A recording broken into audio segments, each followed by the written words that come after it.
جب سے پاکستان بنا ہے اس وقت سے لے کر اب تک جتنے بھی پاکستان کے اوپر حالات بیتے ہیں یا ہم نے خود حالات ایسے بنائے ہیں، اللہ تعالیٰ نے اس ریاست کو ایسے بچایا ہے، بال بال بچا کر اللہ نے یہاں تک ہمیں پہنچایا ہے۔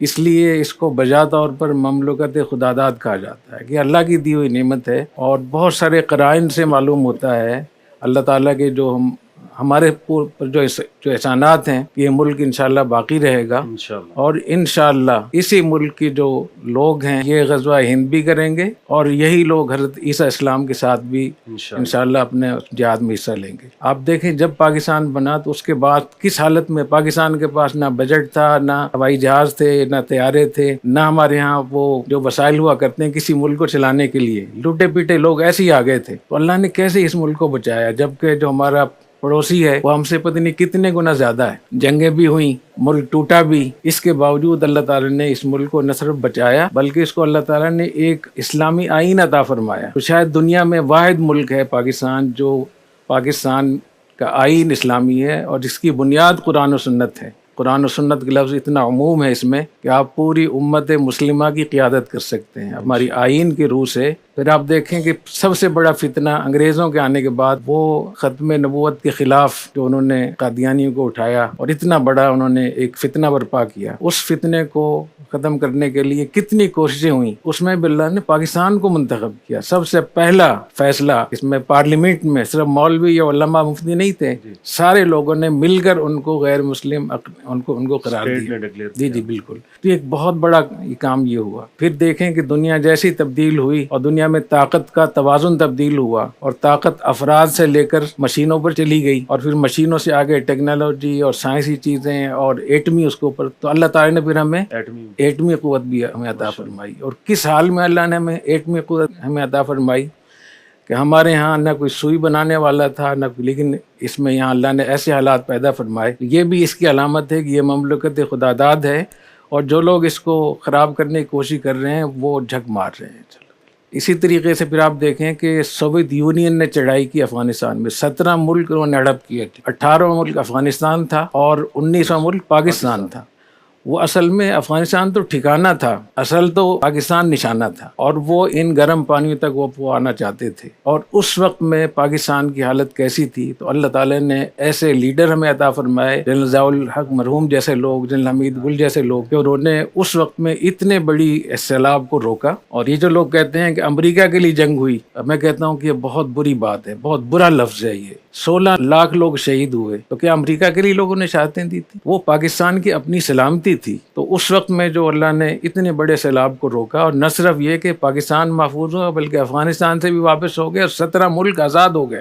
باقی اگر ان کی پالیسیاں، جنرل ضیاء الحق مرحوم کی جو پالیسیاں تھیں، اگر کسی نے ان پالیسیوں کو نہیں چلایا آگے، تو وہ ذمہ دار اس کے وہ لوگ ہیں۔ تو میں نے اس بیچ میں ایک اضافی بات کر دی جو شاید آپ لوگوں کے چہرے سے معلوم ہو رہا ہے کہ پسند نہیں آ رہی، لیکن میں بات ہمیشہ وہ کرتا ہوں جو میرے دل میں بات ہوتی ہے کہ حق بات ہمیشہ کہنی چاہیے۔ آج ہم یہاں خیریت سے موجود ہیں، پاکستان ایٹمی طاقت ہے، یہاں مدرسے موجود ہیں، یہ افغان جہاد کی برکت سے۔ اور اگر امریکہ کا اور ہمارا مشترک ہدف تھا، تو مشترک ہدف ہونے سے کیسے آپ کا جذب ضائع ہو جائے گا؟ نبی کریم صلی اللہ علیہ وسلم جب مدینہ طیبہ تشریف لائے تو آپ نے یہودیوں کے 3 قبیلوں سے معاہدہ کیا، الائنس بنایا آپ نے، جی، بنو قریظہ، بنو نذیر، بنو قینقاع، کہ تم پر حملہ ہوگا تو ہم جواب دیں گے، ہم پہ حملہ ہوگا تو کیا اس کی وجہ سے یہ کہا جائے گا کہ یہودیوں کی وجہ سے ہوا؟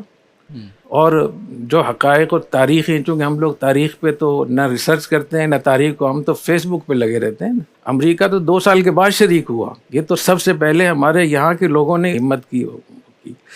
تو سوویت یونین، اس کے بعد پھر پاکستان نے ایٹمی دھماکے کیے، اور کن حالات میں کیے؟ جبکہ ہندوستان شور مچا رہا تھا۔ جب ایٹمی دھماکے ہوئے تو دفاع تو ہوا، لیکن لوگ کہہ رہے تھے کہ اب پاکستان کو دنیا ختم کر دے گی، اتنا بائیکاٹ ہوگا چاروں طرف سے۔ اب ان ایٹمی دھماکوں کو بھی 25 سال سے زیادہ ہو گئے۔ الحمدللہ اللہ تعالیٰ نے ہمیں یہاں بچایا ہوا ہے، اور ہم خیریت سے ہیں الحمدللہ۔